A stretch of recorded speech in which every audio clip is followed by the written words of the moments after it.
თბილისის სასულიერო აკადემიასა და სემინარიაში პროფესორ-მასწავლებელთა ყოველწლიური სამეცნიერო კონფერენცია დღეს დასრულდა. ღონისძიება უწმინდესისა და უნეტარესის, სრულიად საქართველოს კათოლიკოს პატრიარქის, ცხეთა თბილისის მთავარეპისკოპოსის და ბიჭვინთისა და ცხუმ-აფხაზეთის მიტროპოლიტის ილია მეორის ხსოვნას მიეძღვნა. კონფერენცია ორ სექციად წარიმართა და მოიცავდა ძველი ქართული ლიტერატურის, ფილოსოფიისა და ფსიქოლოგიის მიმართულებებს, ჰაგიოგრაფიის ჟანრობრივი სინკრეტიზმი, ვეფხისტყაოსნით ვეფხისტყაოსანზე, ქართველ მეფეთა ბიბლიური წარმომავლობის საკითხი მე-18 საუკუნის ქართულ მწერლობაში, ფსიქოლოგიური მიმდინარეობების და ქრისტიანული მსოფლმხედველობის ურთიერთმიმართება. ეს იმ თემების არასრული ჩამონათვალია, რომლებზეც კონფერენციის მონაწილეებმა დღეს მოხსენებები წარმოადგინეს. შეგახსენებთ, რომ თბილისის სასულიერო აკადემიასა და სემინარიაში პროფესორ-მასწავლებელთა ყოველწლიური სამეცნიერო კონფერენცია 20 მაისს გაიხსნა. დღეს დასრულდა სტუდენტთა და პროფესორ-მასწავლებელთა სამეცნიერო კონფერენცია,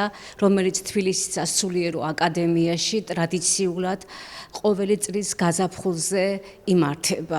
აღნიშნული კონფერენცია ეძღვნება სრულიად საქართველოს კათოლიკოს პატრიარქის უწმინდესი და უნეტარესის ილია მეორის ხსოვნას. იგი აგრძელებს უწმინდესის ანდერძს, შეერთდეს ერთად ცოდნა და რწმენა. შესაბამისად, სექციაზე წარმოდგენილი მოხსენებებიც ამ პრინციპს ემსახურებოდა. ქართული ენის და ლიტერატურის სექცია წარმოდგენილი იყო ორი განყოფილებით. იგი ითვალისწინებდა არამხოლოდ წმინდა ფილოლოგიურ, არამედ ინტერდისციპლინურ საკითხებს სასწავლებლის სპეციფიკიდან გამომდინარე. მოხსენებებში განხილული იყო ფილოლოგიურის და ლიტერატურის გვერდით, ისტორიული, თეოლოგიური, საეკლესიო სამართლის და სხვა საკითხები. ჩემი უშუალო მოხსენება ეხებოდა ვანის ქვაბების განგებას და მინაწერებს. აღნიშნული განგება პარალელს პოვებს ძველ ქართულ ჰაგიოგრაფიულ ძეგლებში გაფანტულ ფრაგმენტებთან, რომელიც მოგვითხრობს ამა თუ იმ მონასტერში მოღვაწე მამების ყოველდღიური ცხოვრების, ეგრეთ წოდებული დისციპლინური წესების შესახებ. აქედან გამომდინარე, ამ მოხსენებაშიც სწორედ ამ პრინციპით იქნა წარმოდგენილი სამონასტრო წესდების საკითხები.